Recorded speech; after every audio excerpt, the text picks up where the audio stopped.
Between client meetings, managing your business, and everyday tasks, who has time to worry about website hosting? With Kinsta's managed WordPress hosting, you don't have to.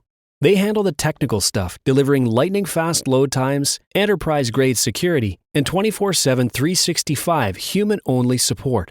Simply switching to Kinsta could make your site up to 200% faster. Kinsta's custom dashboard makes managing sites easy, with powerful features designed to save you time and effort.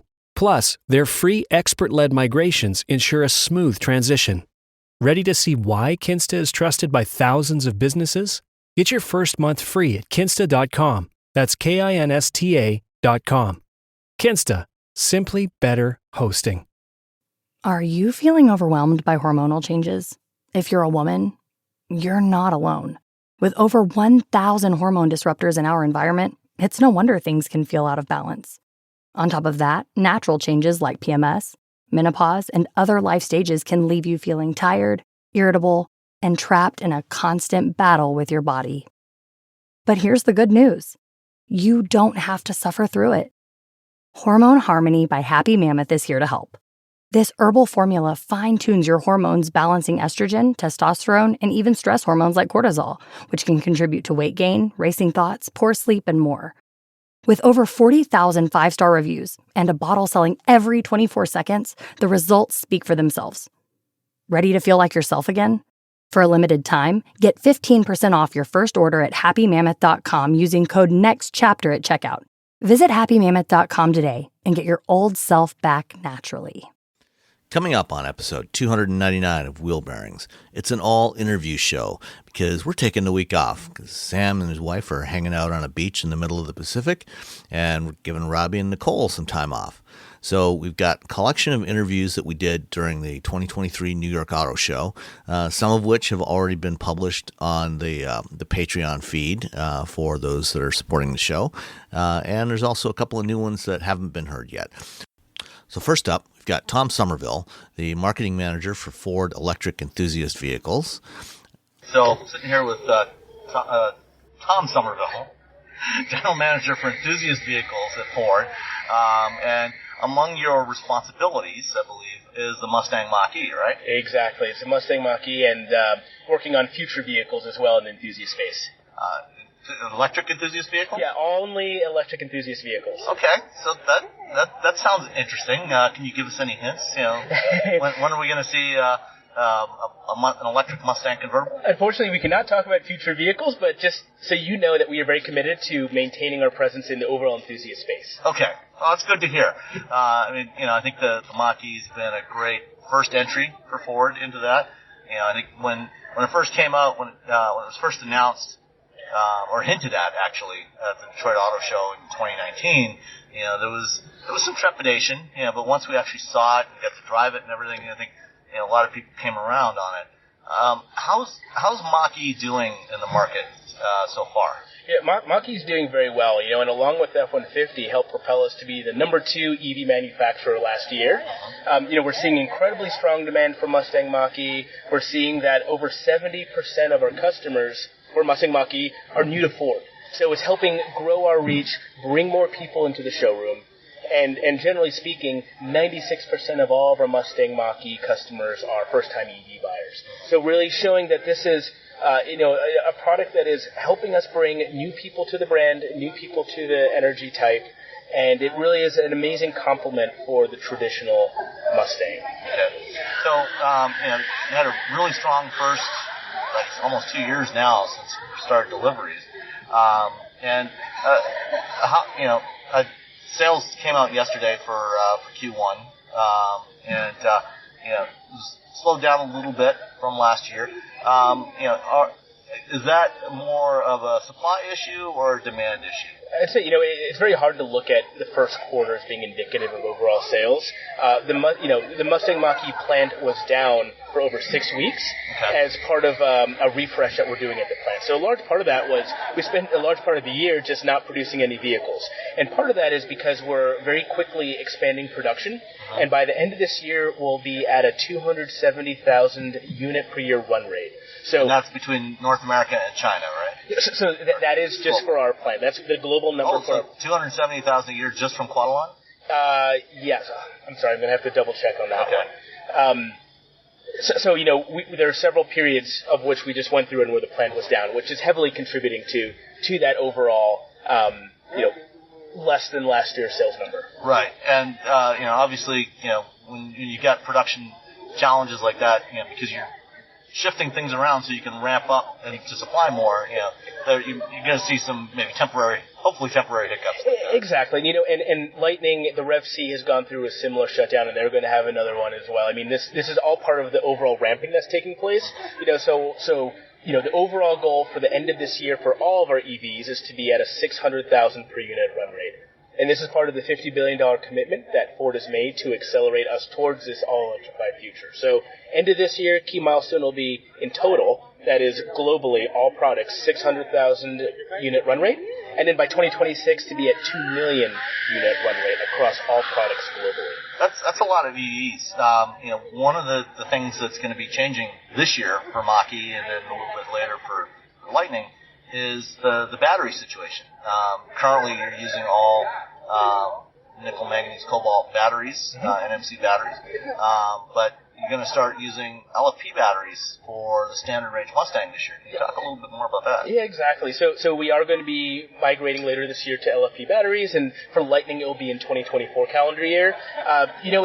They're really focused on what the use cases are for customers. So LFPs will be our standard range battery only, and NCM will be used for high performance, high use batteries for, say, the maximum range because of the higher energy density of NCM. From a use case perspective, people who are using their vehicle for daily use, they need to be charging every single day. LFP is a better chemistry, so that'd be the standard range configuration. And then again, for people who want a GT or a high series F-150 and they need to be towing or hauling, the NCM is a better choice for them. But from the customer's point of view, they're not going to be seeing the chemistry difference. They're going to be selecting them purely based off of needs. Performance versus, performance/range, or is it regular usage? Another benefit of LFP is being able to regularly charge to 100%, while we recommend only charging to 80% for NCM. So different use cases, yes, coming to Mach-E later this year, and then F-150 Lightning next year. Yeah, it's one of the great advantages of LFP batteries is their durability. Exactly. They can withstand a lot more abuse. Exactly. So going from 0 to 100% on a daily basis if needed, that's a big difference. Exactly. And that's also key as we see more of our customers using EVs as their only vehicle. That level of durability is key to those people. But then there's some other customers who, have an EV as a second vehicle, and they have different use cases. And then the LFP might not be the best case, and that's where they might prefer an MCM. Again, under the guise of it's a performance vehicle like a Mach-E GT, or it's one of the extended range packs on either a Lightning or a Mach-E. So one of the things that's happened over the past year with both Mach-E and Lightning, and to be fair, a lot of other EVs from other manufacturers as well, is we've seen some price increases due to challenges, with the battery or the battery material costs, costs of lithium, nickel, and so on. With the shift to adopting some LFP, is there a possibility we might start to see some, maybe some more affordable variants of Mach-E and or Lightning showing up? That's one of the intentions as well. One of the other intentions of bringing multiple chemistries, right? Being able to diversify away from, high cost, rare commodities that you find in some other chemistries. And so essentially this will be part of our ability to make more affordable EVs, help drive adoption, as well as help, on our path to achieving an 8% EBIT, which is one of the other goals that we've stated. Some of the cost changes are, a function of market conditions, commodity prices, and, we've seen that it goes both ways, right? So we took some price adjustments up for Mustang Mach-E, and then as market conditions have changed and we've found cost savings in other areas, we're able to bring the pricing down as well. Okay. With the reconfiguration of the assembly plant, being able to get more scale, is that going to potentially coincide? And I don't expect you to give me specifics at this point, but will that coincide with perhaps maybe some other changes in the vehicle to help improve performance, reduce costs, make it more affordable? So unfortunately, we can't talk about future products, but we are committed to maintaining this always-on mindset of continually bringing improvements. Now, you'll see that first and foremost through some of our infotainment screens, some improvements we brought to Blue Cruise, specifically with Blue Cruise 1.2. But from a hardware standpoint, again, applying always on, there will be improvements coming. There will be changes coming to best suit what customer needs are. Okay. Speaking of infotainment, late last week, there was a big announcement from one of your competitors that they were going to be removing support for Apple CarPlay and Android Auto from their EVs starting later this year.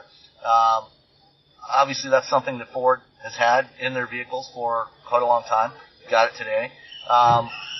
Does Ford have a stance, and I don't know if that's something you can comment on, about whether you'll continue to support the smartphone projection in your future vehicles? Yeah, smartphone projection we know is something that's extremely important to our customers. It's gotten to a point where some EV consumers are shopping based on availability of it.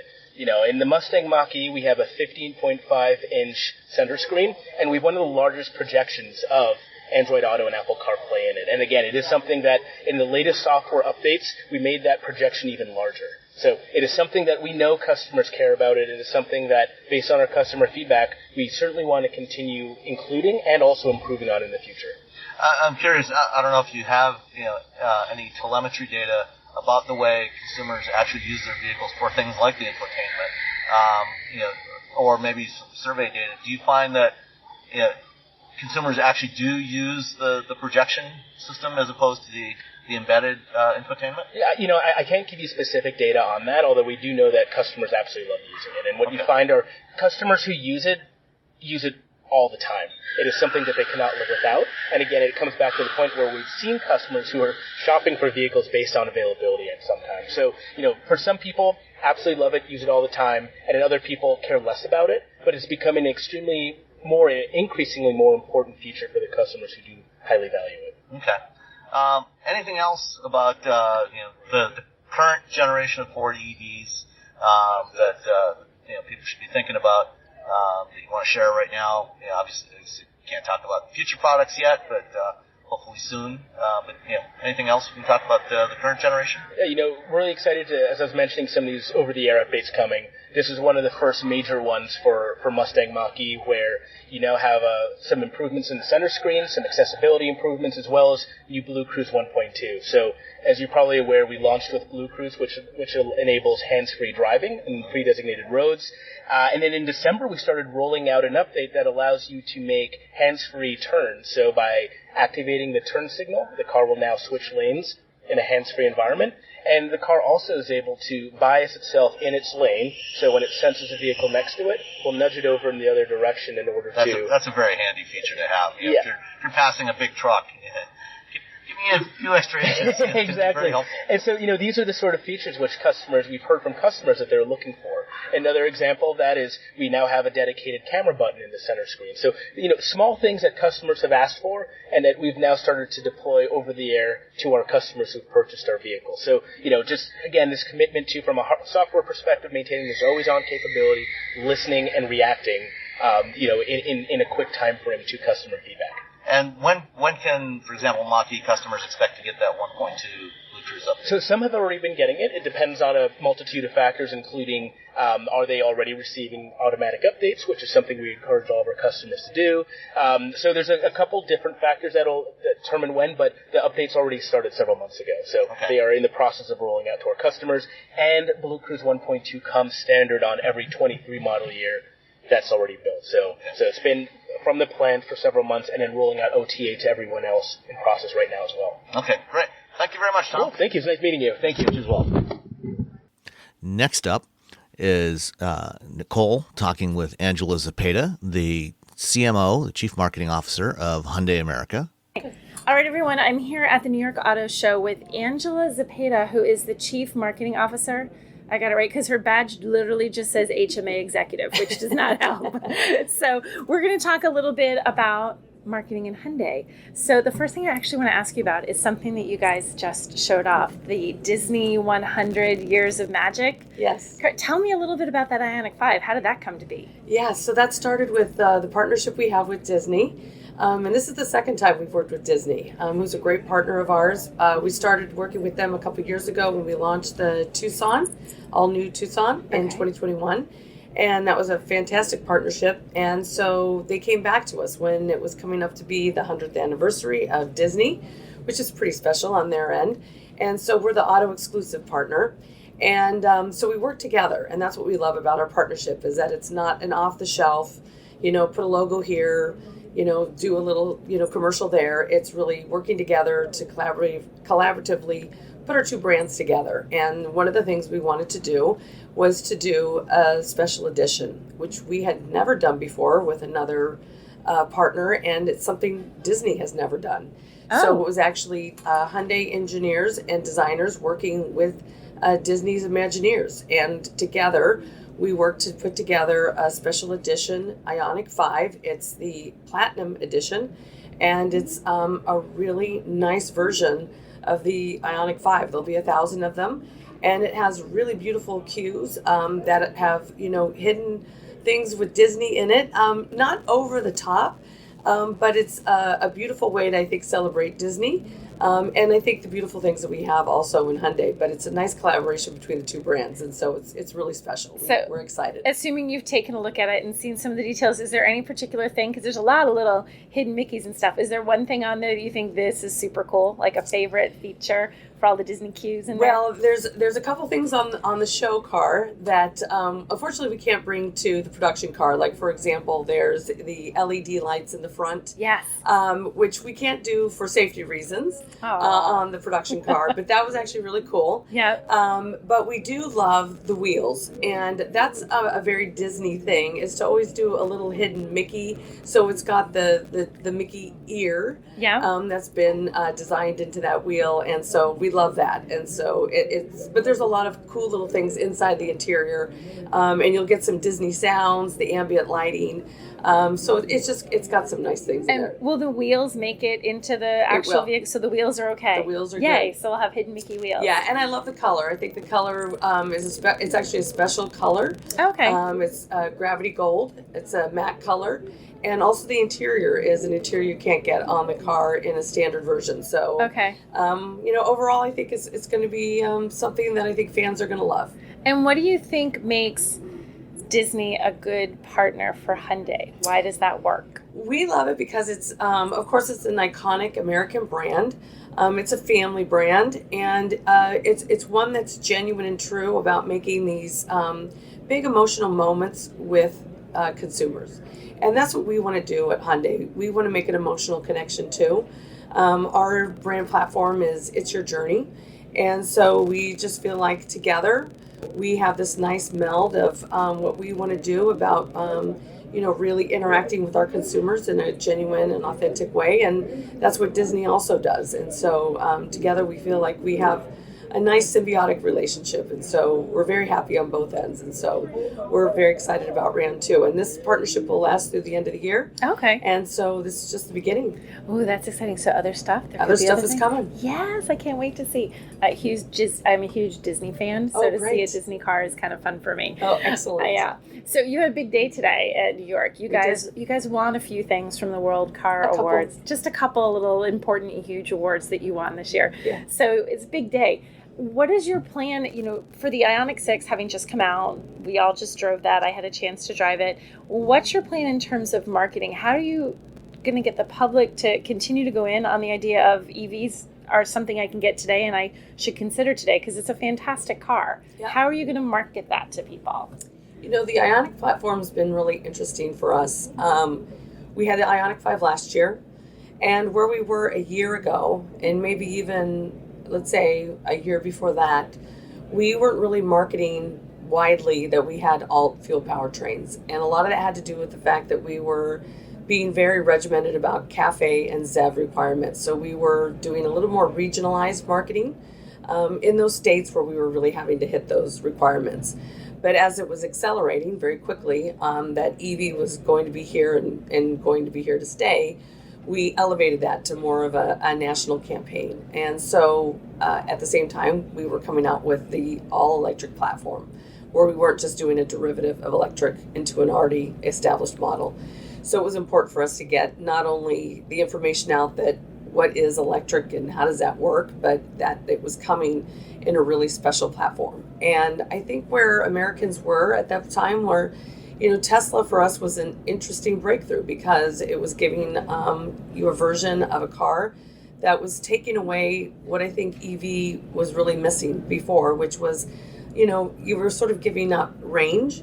You were giving up, I think, a lot of content, and a lot of inconvenience, I think, came with those vehicles.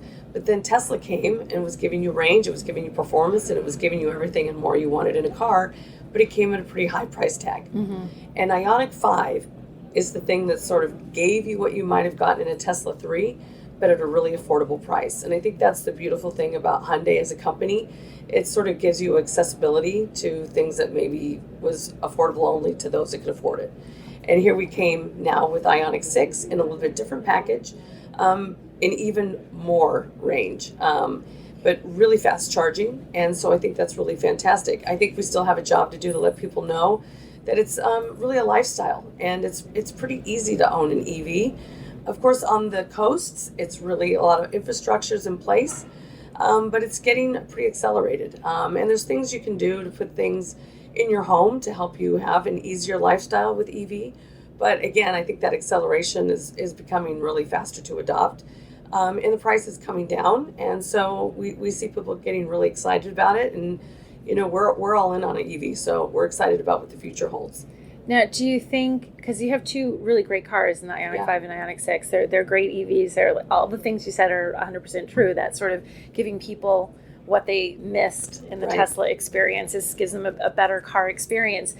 Do you think that there needs to be sort of, are you trying to just sell people the Ioniq 5 and Ioniq 6, or are you trying to sell an electric lifestyle in your marketing? Like, how much are you focusing on saying you can own an EV and you can live with it every day, as opposed to just you have to live in a Hyundai? Like, how much of it needs to be an education?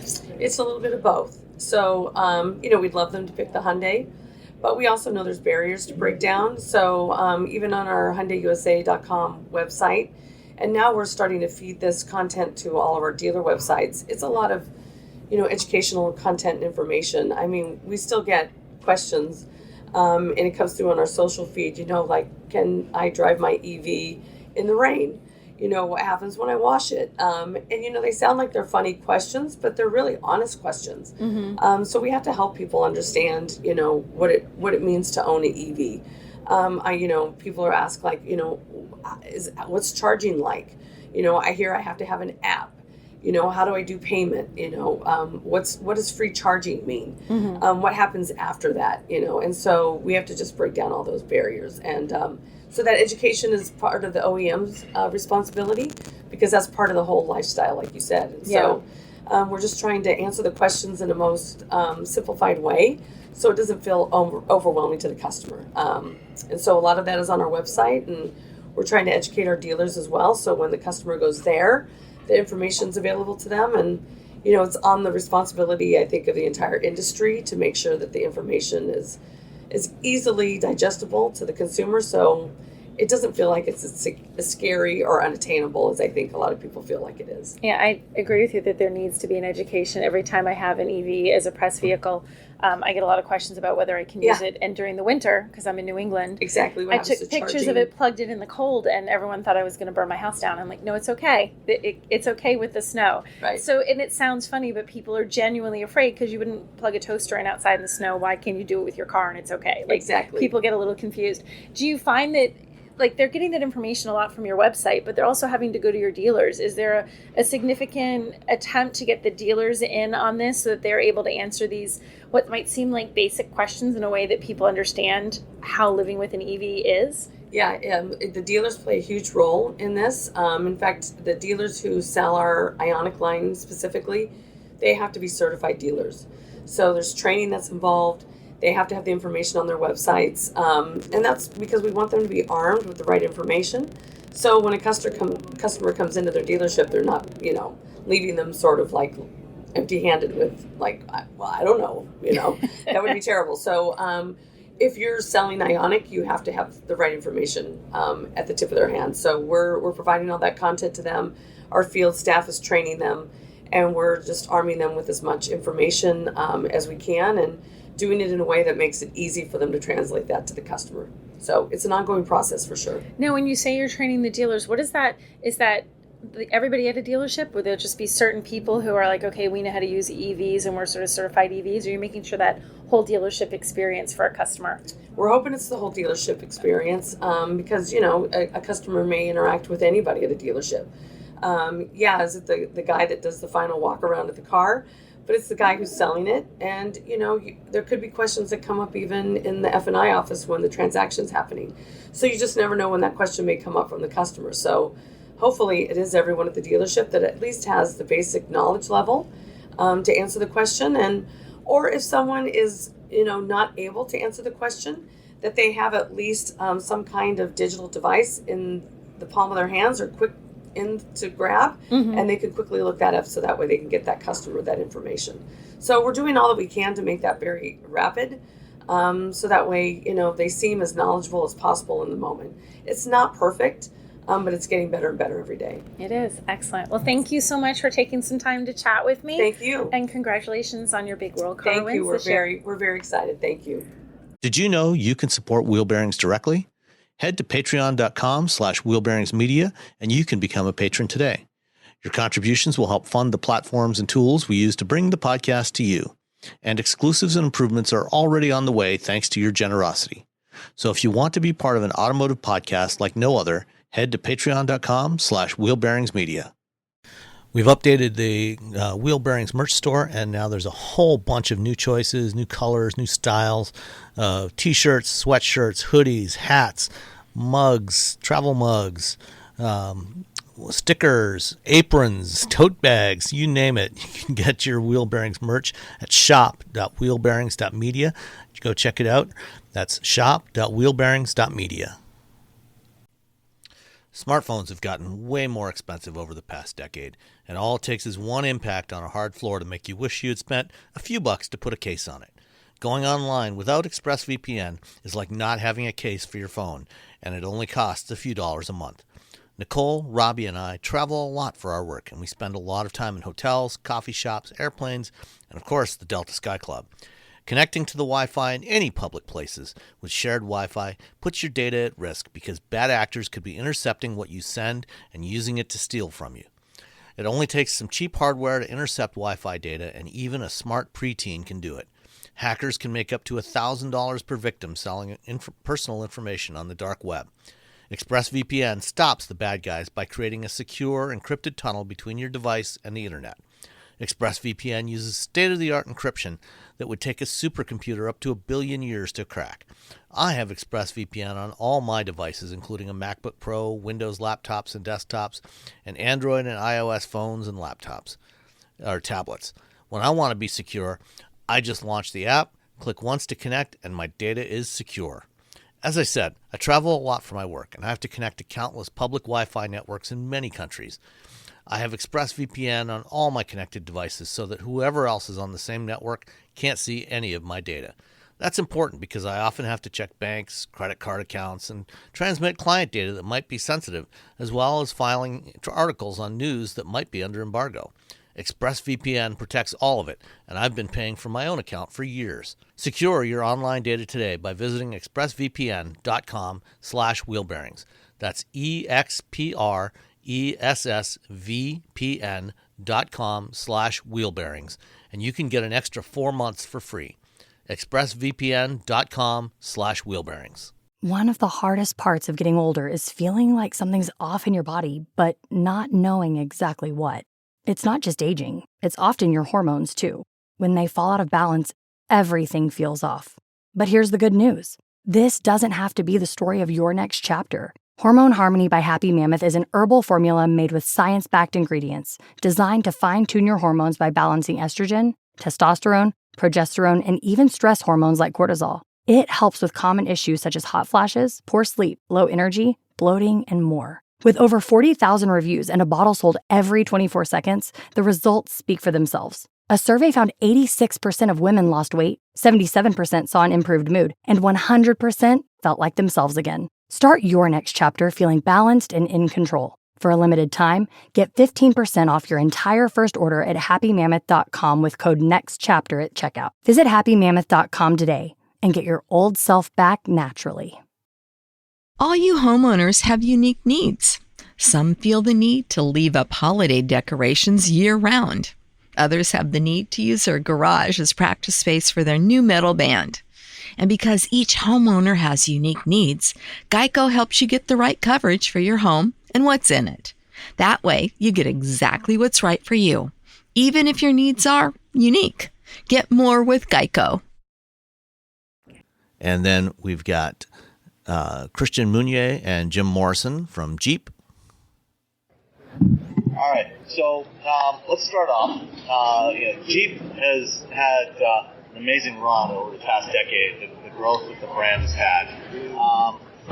The Wrangler, I think, like with every major brand, there's always, usually one model that is kind of the heart and soul of that brand.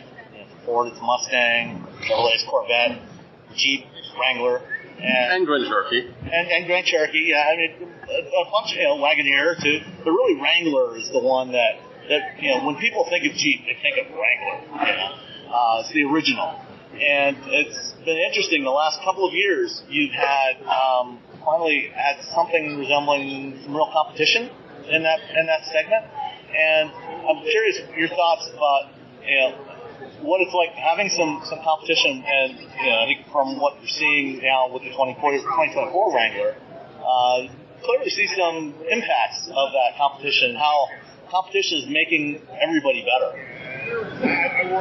I think competition is good, and I think one of our driving forces has always been our customers, and we listen to our customers and stay focused on them, and a lot of the things that you see, illustrated with the new Wrangler, more capability, more technology, and more comfort, is all stuff that they've been asking for. But for sure, it's been helped stimulate along by the competition. So at the end of the day, the product keeps getting better. If you look at the number of interventions we've made with Wrangler in the last few years, it's been at record paces. We've added 35-inch tires. We've added more capability. We've added a 20th anniversary. We've added a 4xe. We've added a 392. There's a lot going on in the Wrangler world, and today's announcement is just the icing on the cake of continual evolution of the product driven by our customers. So it's a stimulation. It's an extra stimulation. We see we have a duty, which is to make Wrangler the best of the best of the best always, because that's the icon of the brand, as you described. And the fact that there are new players in the segment is a stimulation. The good news is, at the end of the day, it also provides more visibility to that segment. More people are coming into the segment.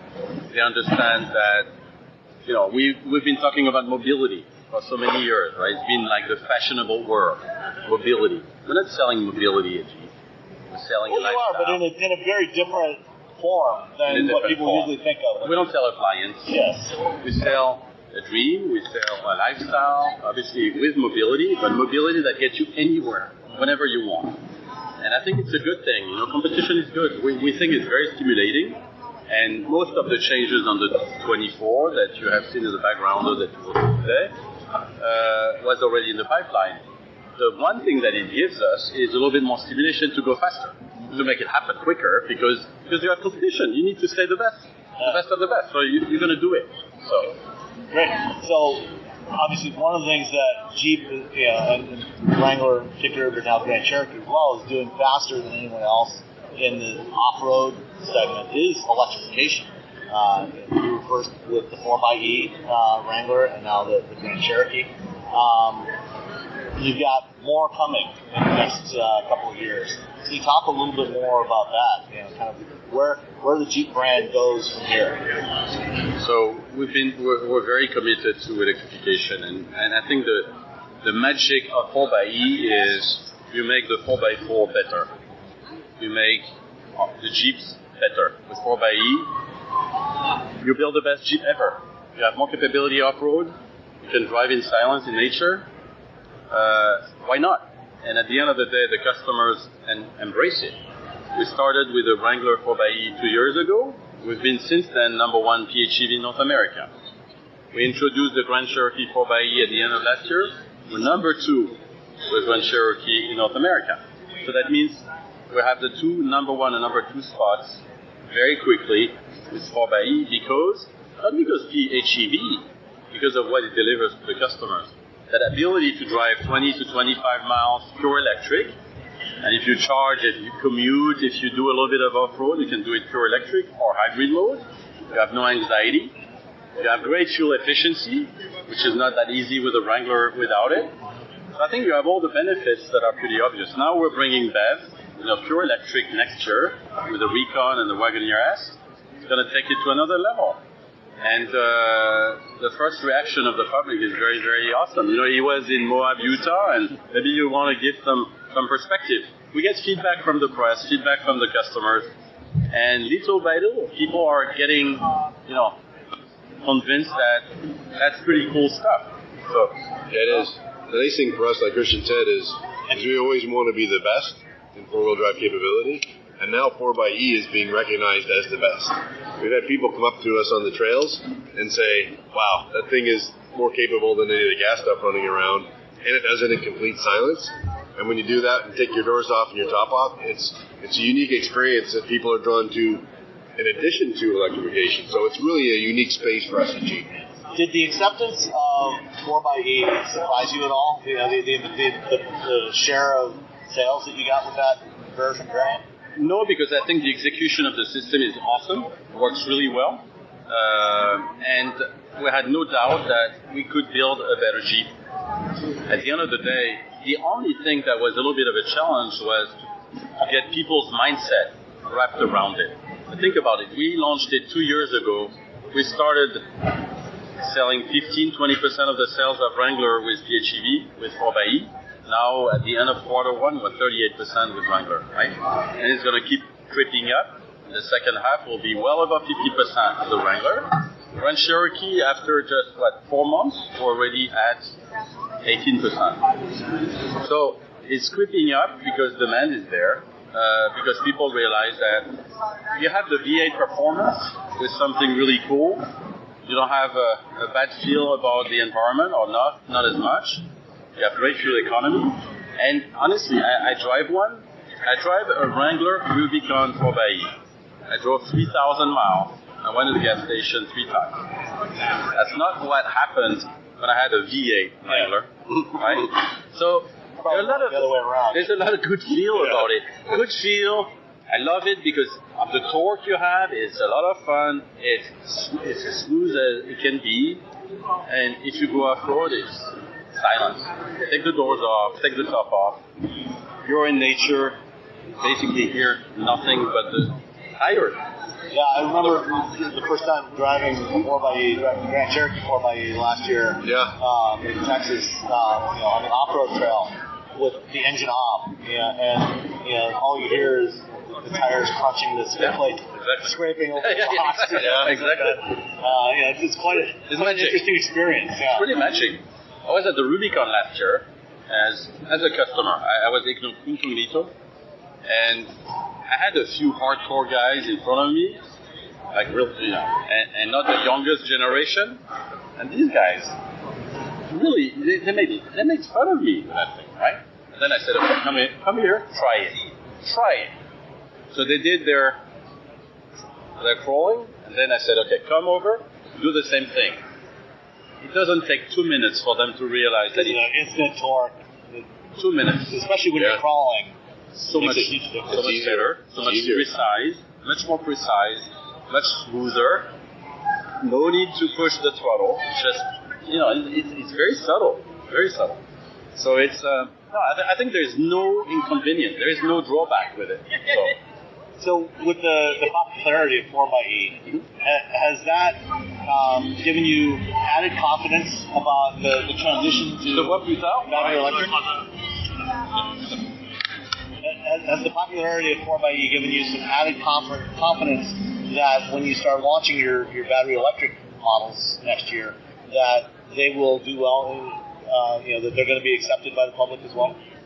What do you think? I think for sure. I think one thing about the Jeep customers is they've always been looking towards the best off-road capability. And what we've proven with our 4xe is 4xe is the new 4x4. And that's being understood more and more that that's the best. So this will be taking it up one notch again.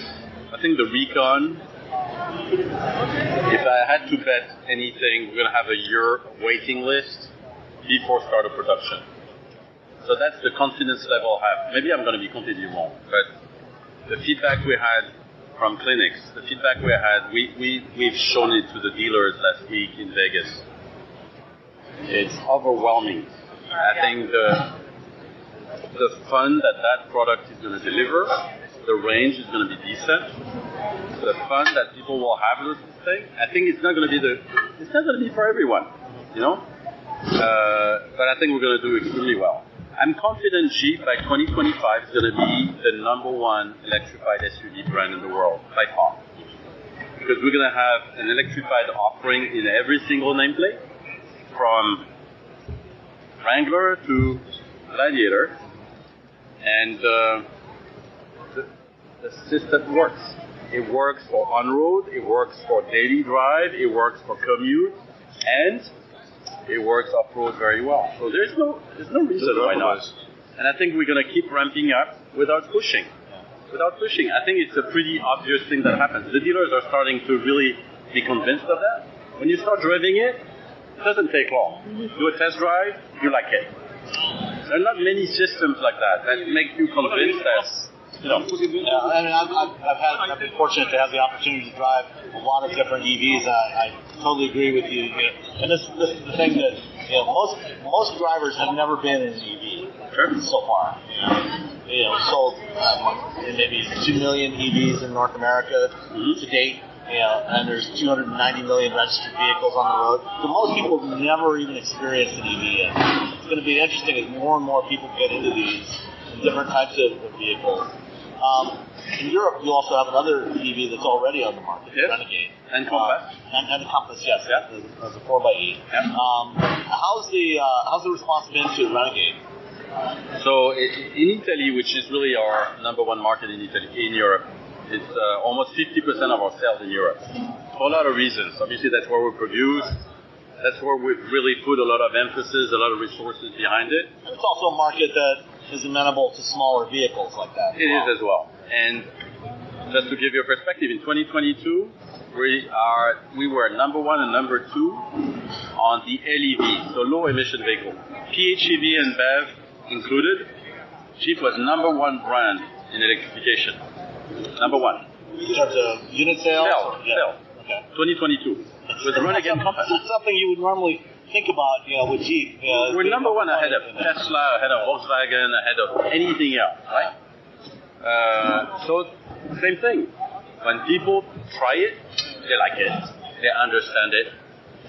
And I think it's a really good technology to bridge until the whole world is ready for pure electrification, with charging stations around the corner, with quick charge and everything else. I think 4xe with plug-in is a very good bridge. And I think what is very clear for Jeep, and I think why I believe we have a very strong plan, is we're going to have several, a list of different technology for customers. We're not going to force BEV to everyone. It's not going to be applicable maybe in the Midwest for a period of time because there are not enough charging stations, the grid, and everything else. People live remotely and things like that. So we're going to have PHEV, we're going to have some HEV, and we're going to have some BEV. So between now and 2030, we'll have a wide spectrum of offerings because freedom of choice is important in America. Right? We're not going to force people to try something because they don't want to. People are going to have different needs, especially in this market. And in 2030, we'll be 50% BEV. Okay. So that's a hell of a commitment, but we really strongly believe we build a plan to do that. So you mentioned charging. You're already doing the trailhead charging at a number of locations across North America. As you start to launch the BEVs, is there any thought to, currently those are level 2 chargers, and I think they're solar powered, aren't they? Is there any thought to trying to do some sort of faster charging capability for the BEVs at some of those trailheads. Maybe installing a battery pack to go along with the solar to enable a little bit faster charging for some BEV owners. Level 3 with solar is not currently available. Like the 20 or 30 minute full charge on solar doesn't work. Level 2 works well. And we're making some progress, not as fast as we would like. We would love to have them everywhere on the trails, so we're doing it step by step. Yeah, you're right. We're continuing to look for innovative ways to get the level 3s. And our dealers are working hard now as well. So we'll have them in every dealer will have level 3s. Obviously, the level 3 is going to be a lot more common than it is today. Obviously, on the coast of the U.S., for sure more. But the federal government is really pushing hard on it, and the grid is going to be available in 2 to 3 years throughout the nation. On the trail, our responsibility is to do as much as possible for people to be able to enjoy. But the Recon will do the Rubicon Trail with one charge. That's our commitment. Engineering has the mission to do it, and they will do it.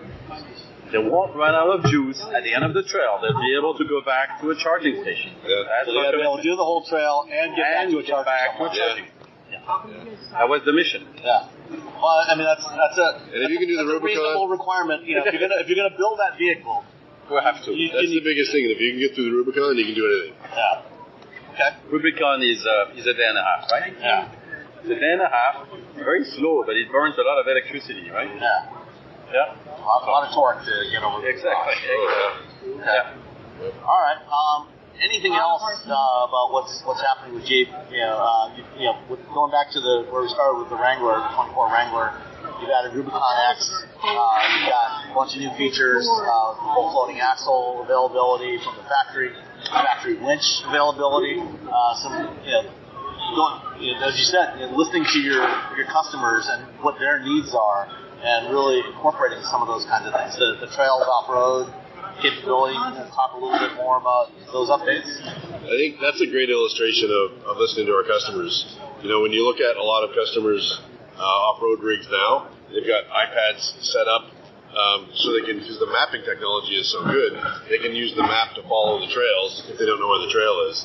So they've even though they've got a nice 8.4 screen today, they still put a big iPad up to follow the trail. So we listen to them and we put a 12-inch screen and a big trail, so you can actually do that. At the same time, you can monitor pitch and roll. You can clip it over to a camera. All of the stuff that they need while they're on the trail is all there in a nice big integrated screen. So you don't have to download the maps. You don't have to worry about getting to the trail and not having your map because you didn't download it. We've downloaded all the Badge of Honors trails right there, and it's really nice. That's a good example of listening to our customers and doing what they were doing, and now making it easier for them. And the factory winch, I think, is availability is a really cool feature. It is. Having gotten myself stuck in a competitor's vehicle. Yeah. Without a winch. Without a winch. Being able to find somebody with a winch. With no cell service. Come get me. It was a huge help. Yeah. So I think people will really appreciate that one. For those that do go off road. Well, what it does is it gives them a level of freedom, right? I mean,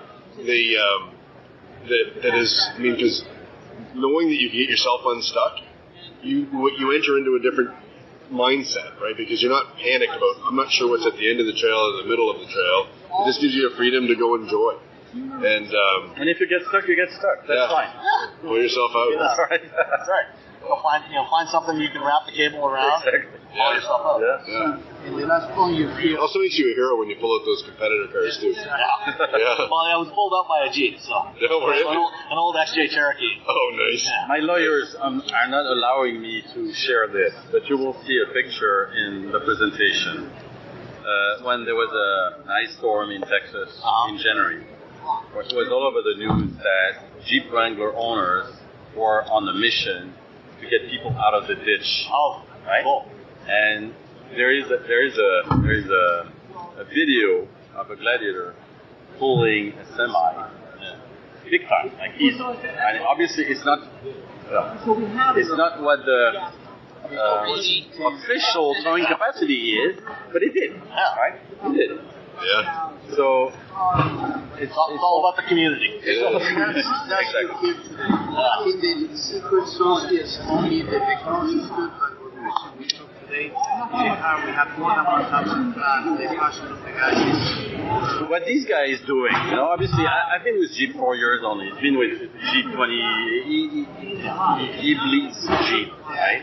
He's tattooed up to here. And he's in touch with all these people. He was at S2 Jeep Safari, and all the things that our customers request are usually pretty fair. Yeah. And what Jim is constantly pushing me to get resource for is about this. How do we make our Jeep better? How do we listen and deliver to them?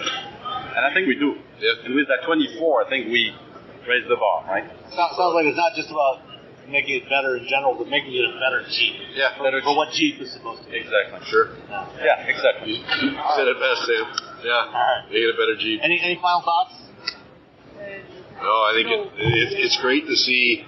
The only other piece that I would say is the demand for Jeep is an all-time high. People can't wait to get outdoors, and freedom and adventure is on top of a lot of Americans' minds right now, and what better brand to capitalize on it than Jeep? All right. Well, on that note, thank you very much, gentlemen. You're All right. pleasure to talk to you. Good to see you, Sam. Thank you. Thank you. Now we've got Mike Koval talking about the Ram 1500 Rev and midsize trucks and other stuff happening at Ram. Yeah, it is. You've got a lot of news from two brands, Jeep News and Ram. Yep. And especially Ram. You showed the Revolution concept in January, and now you've got the production intent version Correct. of that. And there's a lot that's similar, but also a lot that's different from that concept. Why don't we start off with that? Go over some of the what is making it to the production Ram 1500 Rev, and what's special there? Well, as you pointed out, we made a splash at CES in January where we revealed the Revolution concept, which was really a glimpse into the future of the brand. I made a commitment that everything that you see from the Ram brand from this moment forward will somewhere be a direct descendant of the Revolution concept. It's kind of our manifesto. It's our ethos, right? And I think as we're launching the actual production Ram 1500 Rev today here in New York, the first thing you see is the influence from the exterior styling, especially on the front end. So you have that tuning fork design, very sophisticated but modern. RAM, I mean, this is the future of I would say, the brand look, especially from the very muscular stance. In terms of a lot of the features and the innovative specs that you saw on the concept, the team right now, I have a technical solution for 98% of everything you saw on that truck. Lifecycle management. So we're putting a roadmap together now. So we'll start to bring in some of those features that you saw on the truck, little by little, over the life cycle of the actual production vehicle itself. So that's concept gives you a lot of latitude to dream and to push. Will everything make it to market? Maybe not. But it shows, I think, some of the spirit at Ram and the things that we're thinking about, and how Ram hopefully can make your life a little bit better. But you saw the performance statistics today, and I know we've caught some barbs and, hey, you're late, all that stuff. But I found in life it's often not the challenge, it's how you react to the challenge. And with full knowledge of what our competitors have announced, we've been able to push past a lot of those performance characteristics. So whether it's 14,000 pounds of towing, 2,700 pounds of payload, 500 miles of range, full-size pickup truck. And this is the production version, right? That we start producing back half of next year. Yeah, and to what you said about not being first, Apple didn't build the first iPod, first MP3 player, Great point. or the first smartphone. Great point. And they did okay. They did all right. Do you have stock in them? I do not. Oh. Sadly, I did not do as well as Apple. To some of the specs of this truck, I guess from the conversations that you had, last year you started the Ram Revolution program, talking to customers. Yep. What did you find from talking to customers were the things that they wanted to see in an electric? Very simple. Very simple. And we talked, how many cities did we go to? 25 or 30, I think, over the course of the year. And I thought that was really cool. And that was one of the things that we wanted to do to differentiate ourselves. And our designers and engineers were out actually having these little fireside chats. if I were to distill all of the feedback down, it's one thing. Hey, we'll come along with it. There were some that said never, ever, ever, ever, ever. Forget it. I don't want that. You know what? That was okay too. Yeah. The one thing they said, look, we're willing to give you a try. We'll come along. But I will not compromise on the things that matter to me the most, which historically were towing and payload, and more importantly, in the future, range and charge time. That was it. That was the central message. There were some things about styling and, hey, don't make a spaceship and all this stuff, but fundamentally, trucks still need to do truck things. And that's why not only heeding that feedback, but also with full knowledge of what the competition is doing, we were able to make some tweaks, and you saw some of the performance characteristics today on the actual production truck. So I'm curious, from those conversations, were there a significant were there a significant number of people that you talked to that had already driven an electric truck? And at that point, there were not many out there. There was one and a small number of Rivians. The answer is no, for that very reason. There just weren't that many. Now, the market has become more mature in the last year or so with some of the other guys coming online. But fundamentally, that was it. Look, I don't want to. Electrification cannot be a compromise or a limitation. The truck I still needed to do the things I wanted to do, and I think Ram has. If you think about when we launched, I look at Todd every time, but the all new Ram 1500, we launched an 18 as a 19 model. We call it the DT internally. That was a complete game changer. Ride and handling, the luxuriousness of the interior. Of course, then we had the 12-inch touchscreen, which that was game changing. Now it's table stakes, right? But everything that our fans have come to know and love from Ram, the comfort, the style, the ride and handling, we've all kept all of that. We've stayed true to who we are, just now electrified. And there are more. By the way, we're not done yet. So as wonderful as this day is today, we've been preparing for it for years. It's all about the battery electric truck. 2 battery types, right? 168, 229, 350. By the way, I think the 350 is right in the heart of the market. It's between 300 and 400 miles of range, right in the heart of the market. But if range is your thing, 500 miles, right? But with all of that said, we're not done yet. And that's why we affirmed today that we're also going to have a Ram 1500 Rev XR, which we're saving for. So more on that to follow very, very soon. I'm really curious to learn more about that one. It's all about the power of choice. And that's what our reservation program is about. Because you're going to use your truck differently than he is, than she is. So with that in mind, with use cases and the customer in mind, ultimately, Ram will provide a better suite of solutions. And that includes not only just the pure BEV with the 2 battery packs, Rev XR, we're still going to maintain our ICE propulsion system as well. I'm just putting an extension on the house. I'm staying true. I'm not alienating anybody. I still have my ICE. I'm just bringing in the electrified side of the family alongside of it. So, but we've been very encouraged by the numbers so far. And looking at the IHS forecast through the end of the decade, our mix of LEVs is actually even more bullish, more aggressive than the IHS called for. So we're in. Yeah, it's certainly more aggressive than our forecast at Guide Us Insights, where I work too. We're in. We're in. And if this was a proof positive that we're in, I'm not sure what is. But we're not done. Okay. We're not done. So, what is that the rumored midsize pickup, or something? No. Or just even within the full size. This is within the full size, the Rev XR. The midsize you mentioned, I think credibility is really important, so going back even to Detroit last fall is when I first publicly stated my desire, because we've been talking about it forever. We know that the biggest white space opportunity for the brand growth is midsize, right? And since Dakota went away, was to bring a concept version to the dealer show that we had in Vegas a couple weeks ago. And look, I was looking for a thumbs up. I would know what that meant, or if they threw something and hit me in the head, I would also know what that meant. And it was, you'd have to ask them, but I think virtually every dealer, if you were to talk to them, loved it. It was a resounding, round of applause. Now I've got to go back and actually do it, because that was just the concept version. But is that something we're going to see this year, maybe in public? No, not quite. We had nothing to announce today, but this is what I would tell you. We have been talking about it for a long time, and I am personally committed, and my team is committed, that this is the leadership team that is actually going to do it. And I'll tell you, say, okay, Mike, you're full of shit. Why? It's the merger. It's the merger of the two companies that have given us new pathways to figuring out how to get this done. I just could never get the business case to work before. Yeah. I have a path now. So, with that, when you talk about those pathways, is that other markets beyond North America to sell that in, or absolutely. to get the scale? And I think if you were in my shoes, I have to pull myself out of the ditch sometimes because historically 95% of my business is in North America, and this is still our home turf. Right. We have certainly for full-size trucks. But look at the numbers in South America, the Gulf Coast countries in the Middle East, Australia, New Zealand. Our Ram International numbers are growing. We were up 40% year over year last year. We were up 50% versus last year, 22 versus 21. I look at Jeep. I'm nowhere near them yet. They have a lot of global equity. But that's what I'm aspiring to do, is to grow the brand.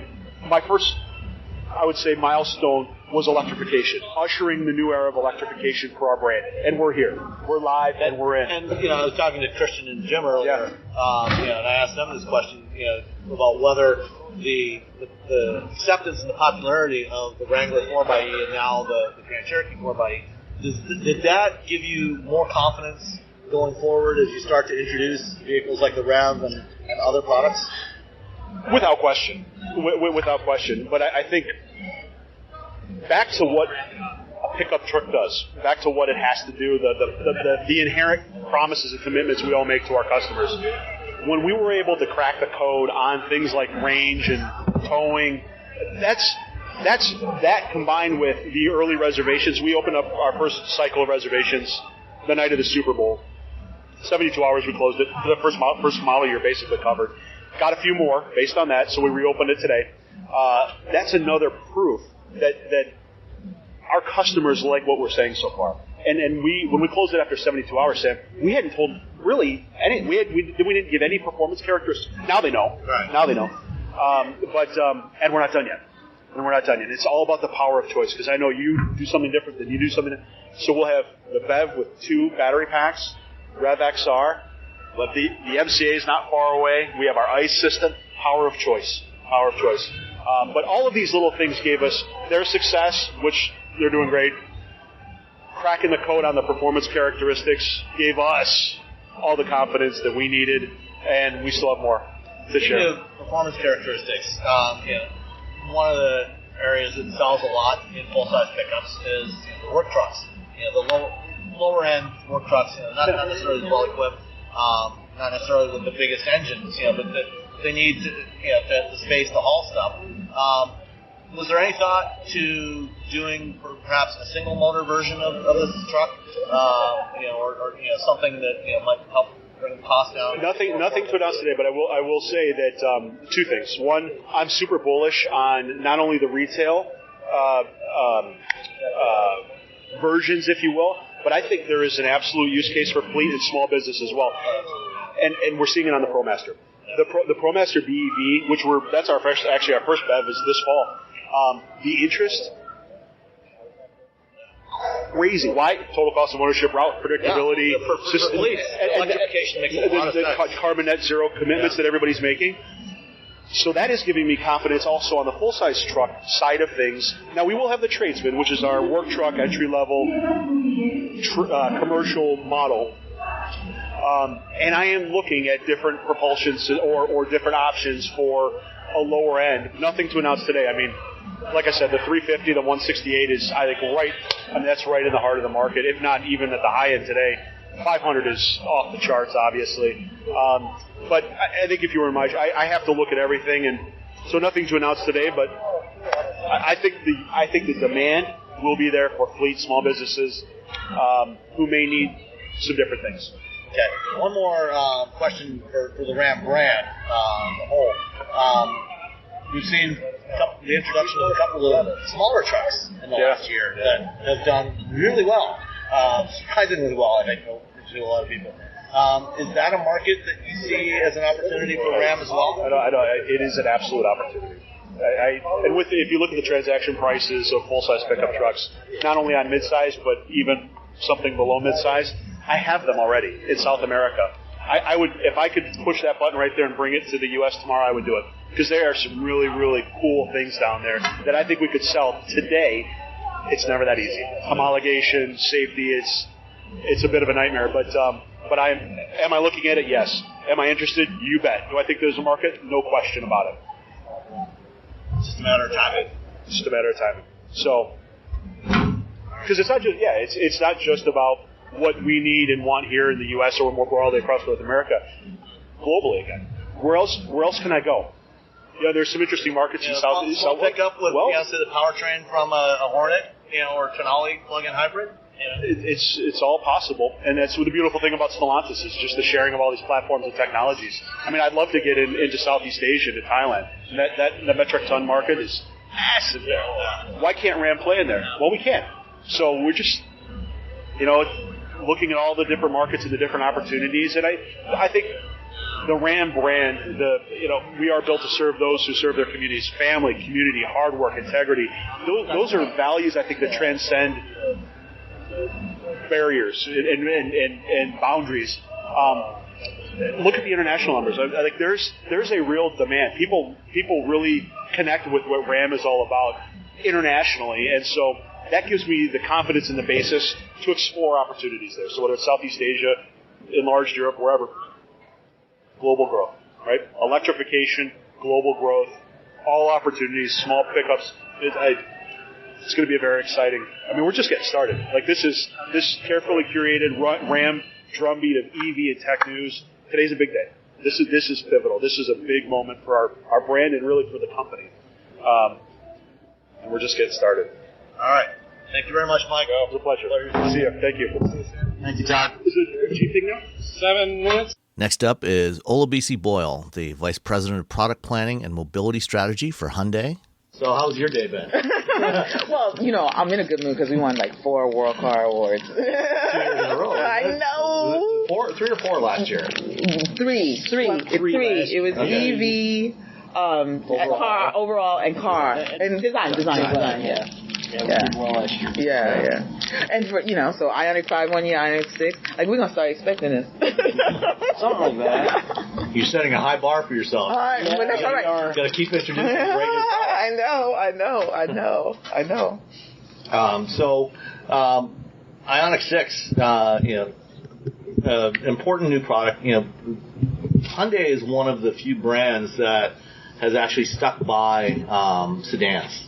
In recent years. Mm-hmm. A lot of other OEMs have kind of shuffled them off into the distance, mm-hmm. and you stuck by sedans and launched something really interesting with that car, both from a design and technology perspective.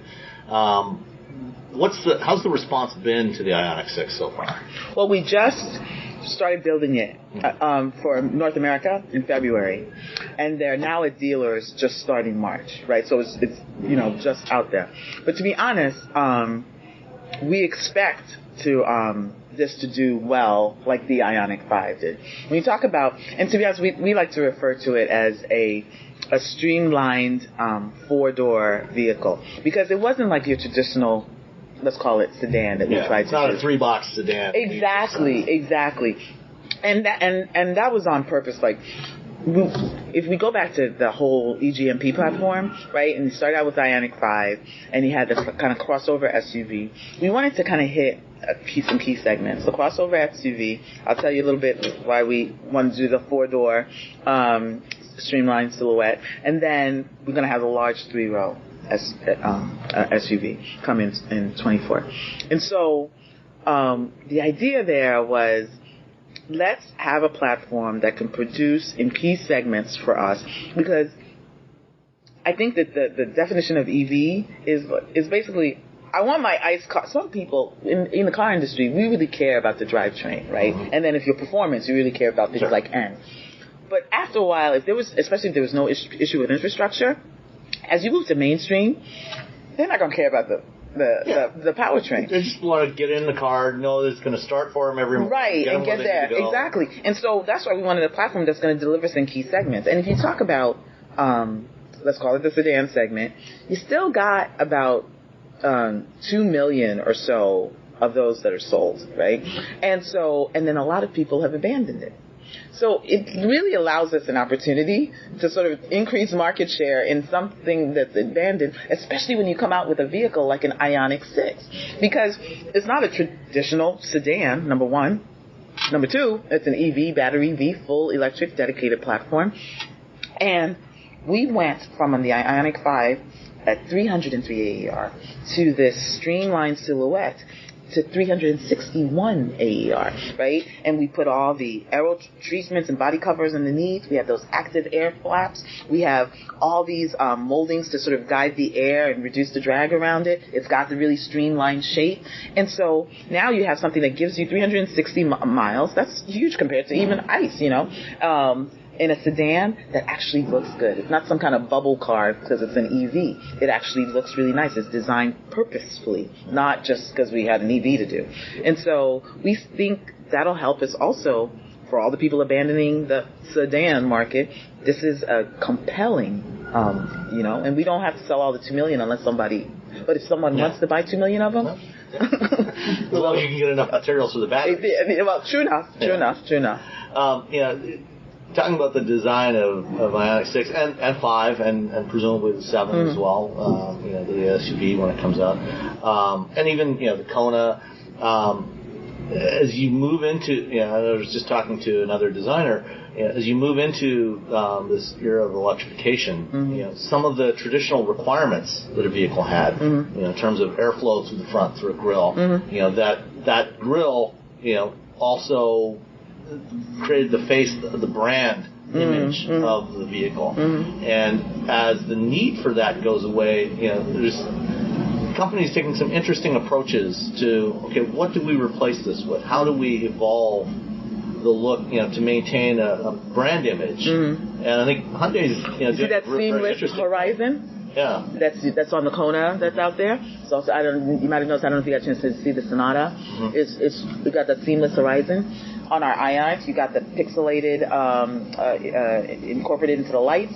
We started incorporating into the wheels.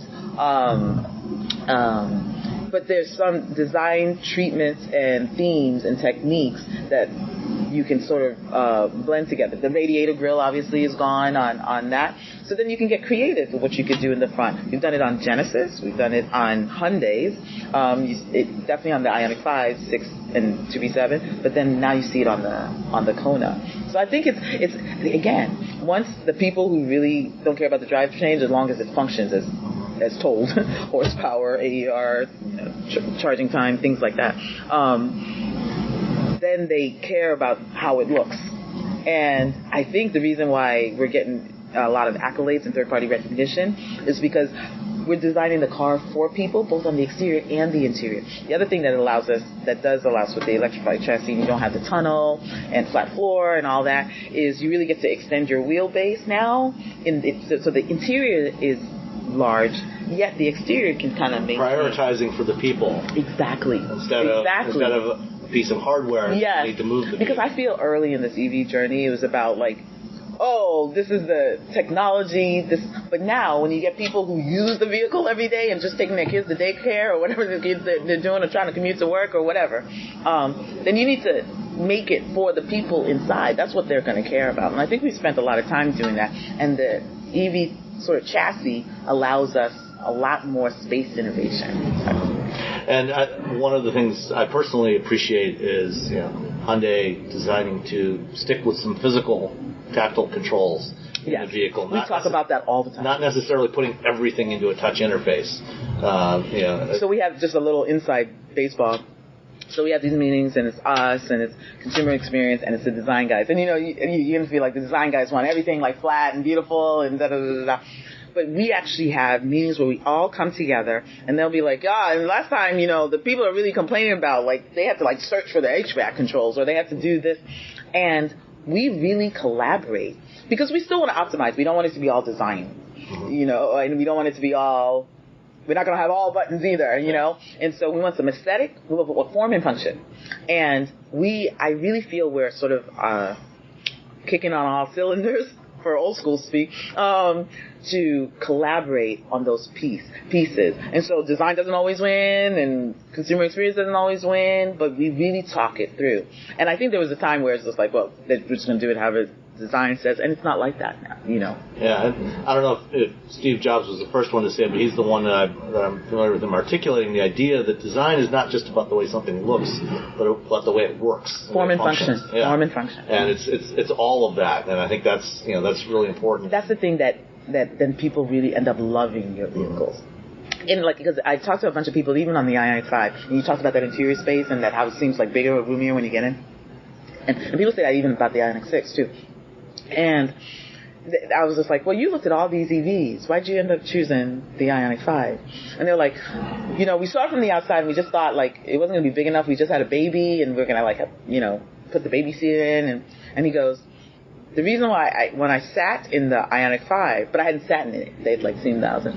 When I sat in the Ioniq 5, I was shocked as how roomy it is. And then after that, like all the ones I saw before, forget it. And then I bought the Ioniq 5. And I hear that so much because they're fooled by that. But I think it's also because we spend all this time on space innovation and taking advantage that we have this flat floor and this electrified chassis. Like one of the interesting things from a technology perspective around EGMP was the decision to go with an 800-volt architecture. That's a unique selling proposition. And and in more mainstream vehicles, like they have it in Porsche. It's the only one. Yeah, but we're democratizing EV technology. So that was a strategic, I feel, really inspired, but I'm biased, decision, from Albert Bierman and team, to go with the 800-volt technology. Because one, it allowed us the 10 to 80% ultra-fast DC charge. Assuming you can find a charger that works that fast. That's all. So Sam worked with me on this. All right. So we are in the infancy of the infrastructure journey, right? But OEMs can't go, I'm not going to work on EVs till the infrastructure is there, right? So we got to do this. But 10, 15 years ago, we ain't like, everybody's just like, why even, it's impossible. And now people are considering EVs. 10, 15 years from now, the pains we're going through on, well, my charger's always broken, not maintained there. We won't be at that position. Maybe we'll be working on trying to get infrastructure for hydrogen or whatever the case is. Because to meet these climate change challenges, it's not going to be, a lot of people make it like a war between like battery EV or hydrogen, and it's not.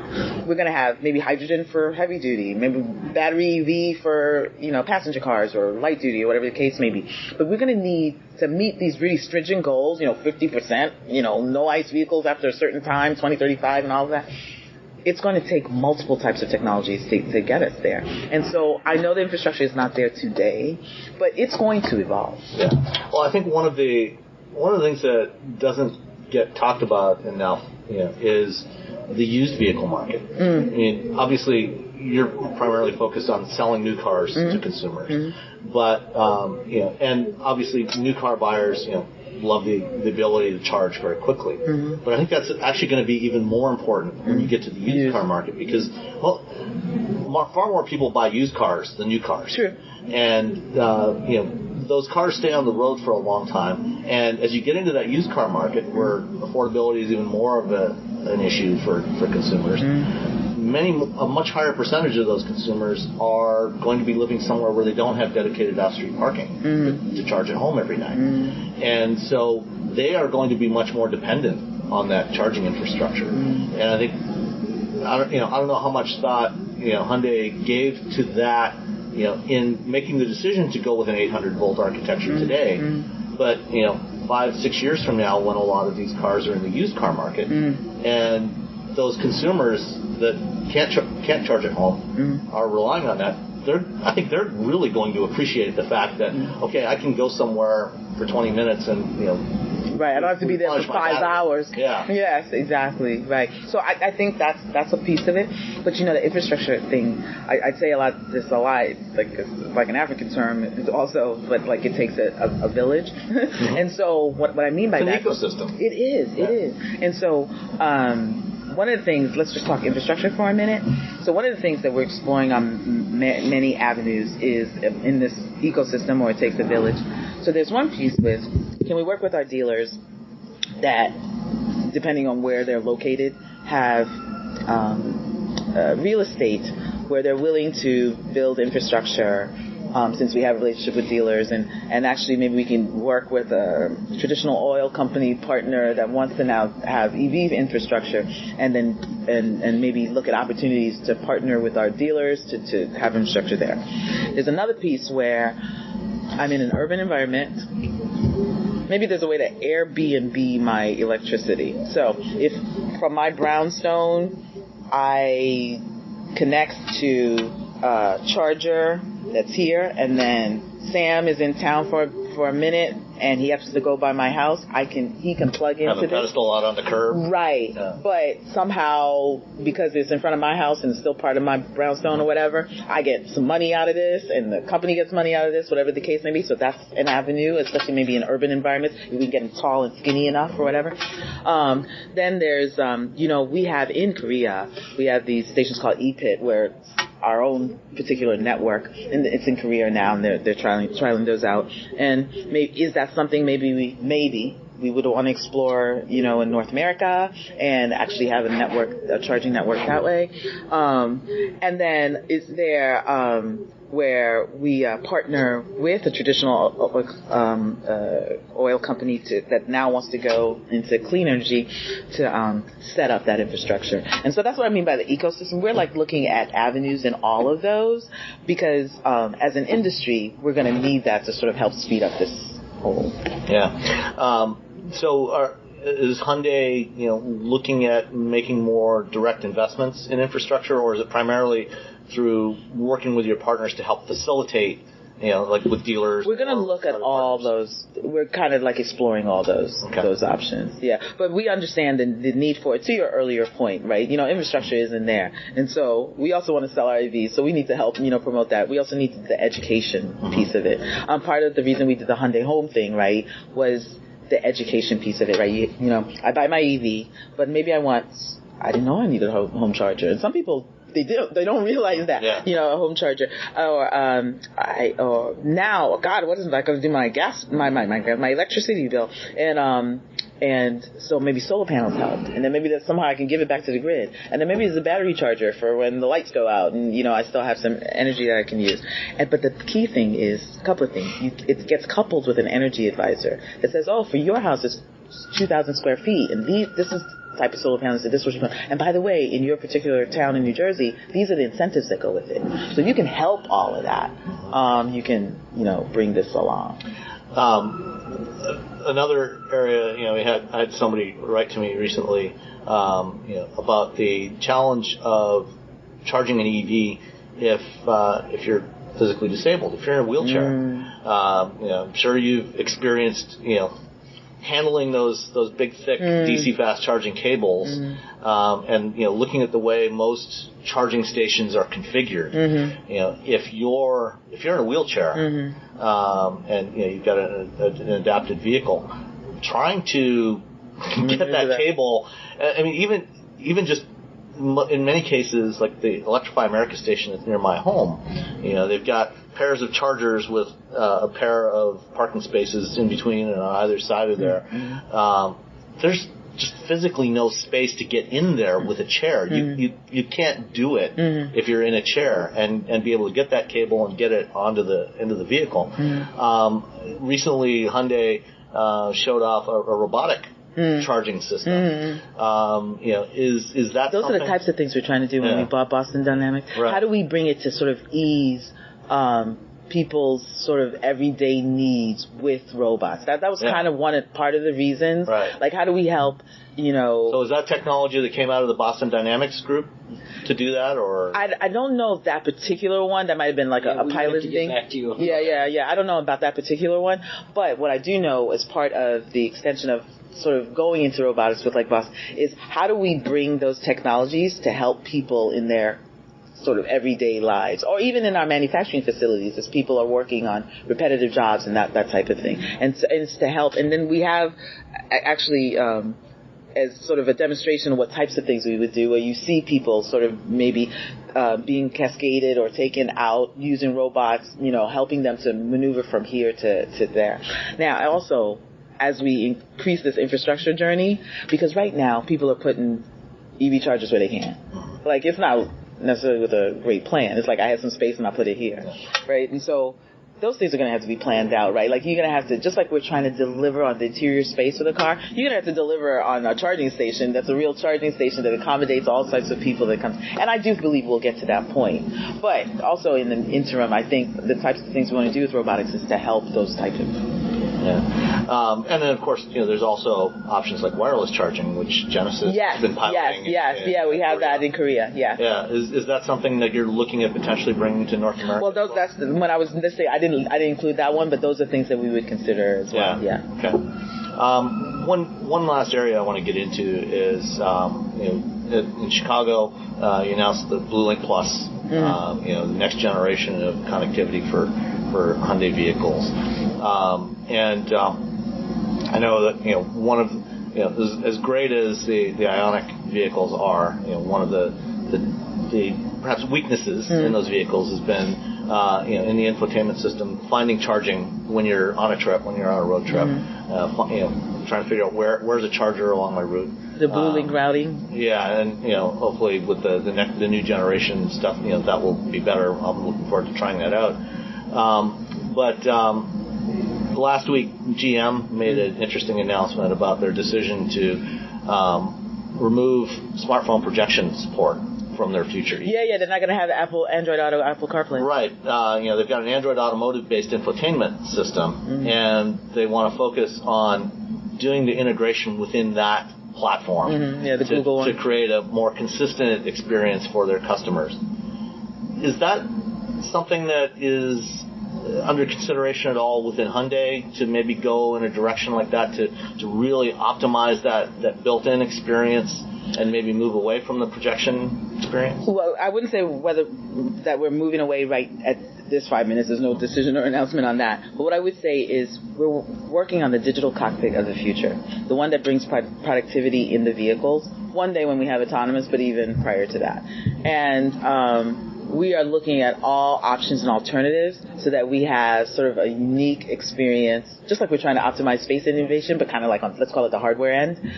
From a software digital consumer experience end, we're looking at that North Star digital cockpit that we are looking at various options to see what would be best to enable that. But that is a North Star for us, to have the digital cockpit of the future that really meets the consumer needs. And so we haven't made a decision on removing or keeping Android Auto. Trying to make it the best you can so that consumers want to use it. There's no near-term. Yes. That's for sure. Yeah. And Sam, remember in 2015 when we were first to market with CarPlay? Yeah. And then the headline on the billboard that I made at the auto show was freedom of choice. Yeah. I think we've always kind of stood for, here's some options. Right. Yeah. Right. Give consumers the options, but you decide. But work on making your system the best it can be so that consumers choose that. So I feel when you have that North Star digital cockpit, it's going to be the thing that lets the consumers do that. But there's no decision today that we're dropping Android Auto or Apple CarPlay. Yeah. Okay. And then we didn't announce the EV routing on Ioniq 6. We just, I don't know, when you get your loan, we'll see. Yeah, well, they're doing a regional drive in Michigan in a couple of weeks. You'll be able to experience it. Okay. It's connected routing with the chargers. And we just talked about it 2 weeks ago. We had a recent drive. Where to charge. Yeah. And hopefully, maybe better integration with the charge network operators to get that real-time data in there. Yeah. So the driver can know what's actually available, what's working, what speed is at. Is there a 350 kilowatt charger? Yeah. I think there's so much opportunity to make that experience better. Yes. Yeah, absolutely. From what you were talking about for a handicapped person. Yeah. And both, so many steps. From the OEM side and from the charge provider side, and for the consumers, obviously. Yeah. There's definitely a lot of opportunities there. Right. And hopefully that's also in the infancy of its journey.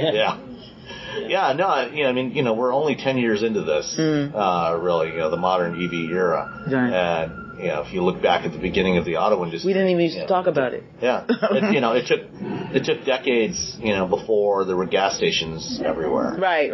And I think we're so much farther along even now than we were then. Right. But, people have gotten so used to the reliability of traditional fueling infrastructure that they expect to have the same thing on the EV side, and if we don't deliver, then it'll be hard to make that transition for you. Yep, exactly. Understood. Yeah. Anything else going on at Hyundai that we haven't talked about? That Did I leave out stuff? No, I don't think so. I mean, it's a bright future. It is. I mean, we're feeling kind of good these days. Yeah. So next year you got to go for a clean sweep of all the world cars. No, don't jinx it. Don't jinx it. And finally, we've got Mike Wilde, the Director of Product Planning and Pricing at Kia of America, talking about the EV9 and more stuff. So Mike, you're head of product planning for Kia North America. Big news here today is showing off the EV9, I guess, certainly in public in North America for the first time. And this is a really important new product for Kia. Tell us a little bit more about the EV9. You're right. It's very important. I mean, I think, like I've told other people, I think it's the future of Kias. The future of Kia is, being bold, innovative, and electrified. And I think EV9 is, the best representative of what we're trying to do. We've had great success with the Telluride. American families love the Telluride. They've also appreciated the technical excellence of the EV6, our first dedicated EV. And it's kind of the combination of both. So we took the platform from the EV6 and a lot of the attributes that people love, the Telluride, and now we have an electrified Telluride size SUV, and it takes what we did for EV6 even to a new level. So it's like the next level of technology, connectivity. And I'm a big fan of the EV6. I've driven all of the various EGM, or almost all the various EGMP including the GT? I haven't driven the GT yet. Oh. But I've tried the GV60 Performance. Okay. Probably similar. Which is very similar. Obviously, very different look and feel to it. But similar performance levels. I've driven a couple of different EV6s, a couple of the ones from Brand H over there, and I think it's an outstanding platform, and I think it's going to be really interesting to see how consumers in this segment, the family-sized 3-row utility segment, which is obviously a very strong segment, strong for Kia, strong overall, how they take to that. Because right now there isn't really anything electric in a more affordable price point. I mean, the only offerings right now in this sort of size class are like the Rivian R1S, Mercedes EQS, which are expensive, much more expensive. Yeah. So, what kinds of things were you targeting in developing the EV9, to make it appeal to families in this sort of segment? Size. Yeah, so the number one reason that people are interested in that kind of car is, they want to have a big enough room to fit their family, all their stuff. And also, if you take a longer trip, the longer the trip, the more comfortable you want to be. And the more, the bigger the car is, the more comfortable you can be. So, having the capability as far as the size. And then the other thing we've added is, just like what was popular in Telluride is the safety features. And we've taken that to a whole new level. And then the advanced driver assistance. So, before you could drive it somewhat hands-free, but you had to touch the steering wheel every once in a while, right, to show you're paying attention. But now we'll have a camera in the car, and you can actually not put your hands on the steering wheel at all. The camera will ensure that you're paying attention, so it's truly hands-free driving. So it'll be a hands-free, eyes-on system that's available for North America? Yes. And overseas, I think they talked about a level 3 system, which is hands-off, eyes-off. That's not coming to North America at this point, right? Yeah, I mean, that's kind of a technical and legal question of, level 3. So we have the systems in the car between the LiDAR, the radar, and the camera. We definitely know what's going on the road. But trying to synthesize that and making sure that, I think the difference between level 2 and level 2 is driver assisted, and level 3 is, basically no driver. Right. And that puts all the liability on the OEM, right? If you say, we don't need you there at all, there's so many different scenarios. And a lot of buyers, what we found in the research is they're more comfortable being somewhat involved. Yeah, they're still, especially for a vehicle like this, family vehicle, safety is number one. And I think the driver's still going to want to be involved. Okay. So EV9 is going to be the first product in North America from Kia with that hands-free capability. What sensors are you using? You mentioned LiDAR. Is that only for the level 3 system, or will that also be on the North American version that's eyes on. It'll be on North American. Yeah, Okay. it's called Advanced Highway Driver Assist. So we have HDA2, and then we have this new. We actually haven't officially named it yet. It's still kind of in process, but Advanced Highway Driver Assist.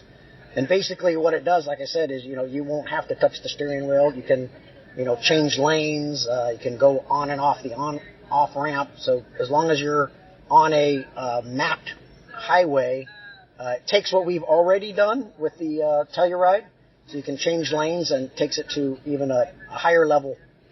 So, excuse me, as far as capabilities, will it have like a lane change on demand or an auto overtaking capability as part of that suite? Lane change on demand, auto overtaking.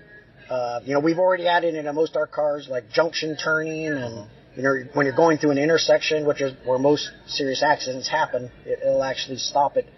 But it adds, if you've got someone, like you said, oncoming, someone coming at you, or even if someone like moves over in the lane next to you, it'll move you over in the lane, like over to the edge, or change lanes. Nudge you over if a little it bit, needs give you a to. little extra clearance.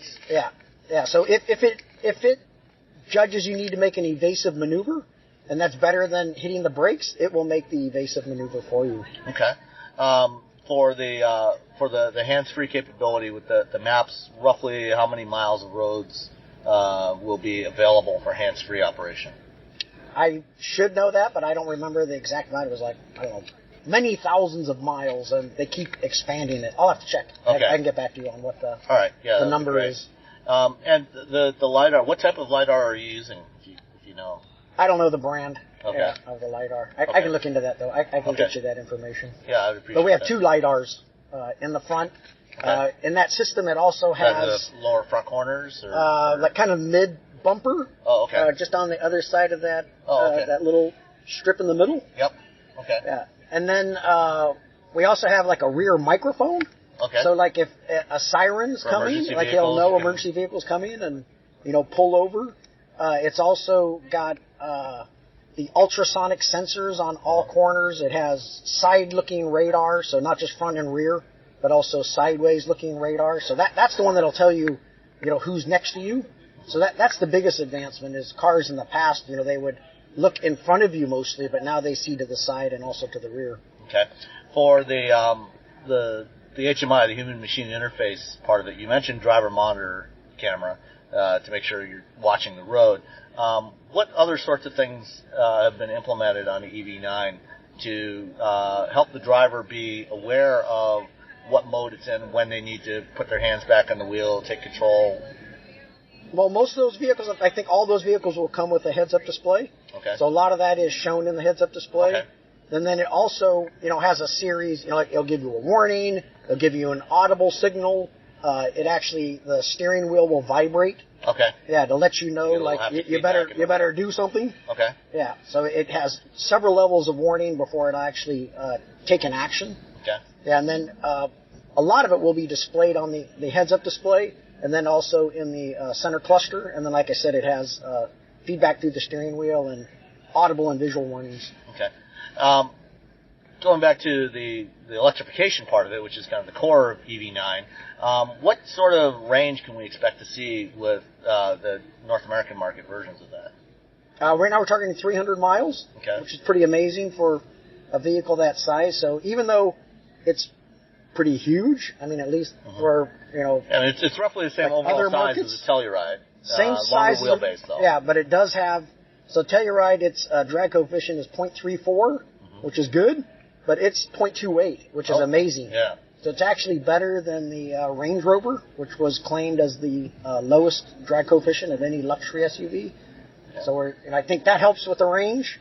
And then we've got like fourth generation batteries, which are denser. They've got more nickel in them, and they put more cell packs inside the cell.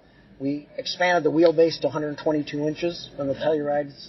That fourth generation battery, is that a step forward from what's in EV6? Yes. Okay. Yeah, that was the third generation, and now we have the fourth generation. So it's like with cars, keep moving ahead. And it's still that 800 volt architecture, 230, 40, that's right. 40 volt so you can, or kilowatt charging? You can charge it from 10 to 80% in less than 25 minutes. Assuming you can find a charger that's actually functioning properly. That's a problem, yes. Yes, that is a problem. Yeah, one of the few issues I had with the EV6 is when you are driving, trying to find chargers in the infotainment system. When I took a drive last year from Detroit to Wisconsin, and it was trying to point me back at a charger that was 80 miles behind me. Oh, yeah. Not very helpful. That's annoying. For EV9, has that been updated at all? Is there a new generation of the navigation to help you find charging along your route? They have a new system, and I completely agree that it's a family vehicle. People are going to be taking road trips, and people want to have confidence that they're going to be able to get where they're going. And if they need to stop to charge, it needs to be directing them towards a station that's available and on their way. So they do have a new system. I haven't used it yet, but integrated into the navigation that does exactly that. Will continually update how much range you have, so it's much more accurate as far as the range, and it also will tell you which stations are available along the route. Okay. What kind of towing capability will the EV9 have? Because obviously some people using this type of vehicle want or need to tow. 5,000 pounds, believe it or not. So that's Telluride standard towing capacity is 5,000, and the X-Pro is 5,500. Of course, it does degrade the range, just like in a gas car. Yep. Yeah, but you can tow with it. Okay. Excellent. Let's see what else. So when is the EV9 going to be available in the U.S.? I think production starts in September, so I think we're saying fourth quarter. Okay. Fourth quarter. And initial production is going to be in South Korea, correct? Correct, and then next year, that's right, we start building them in Georgia. Okay, and West Point, same place where you built other Kia vehicles. Okay, fantastic. And do you have any information yet on kind of the price range for EV9? What can consumers expect to be looking at? Like all Kias, we pride ourselves on our value and affordability. Certainly is going to deliver a lot for the money. We don't know exactly what we're going to charge.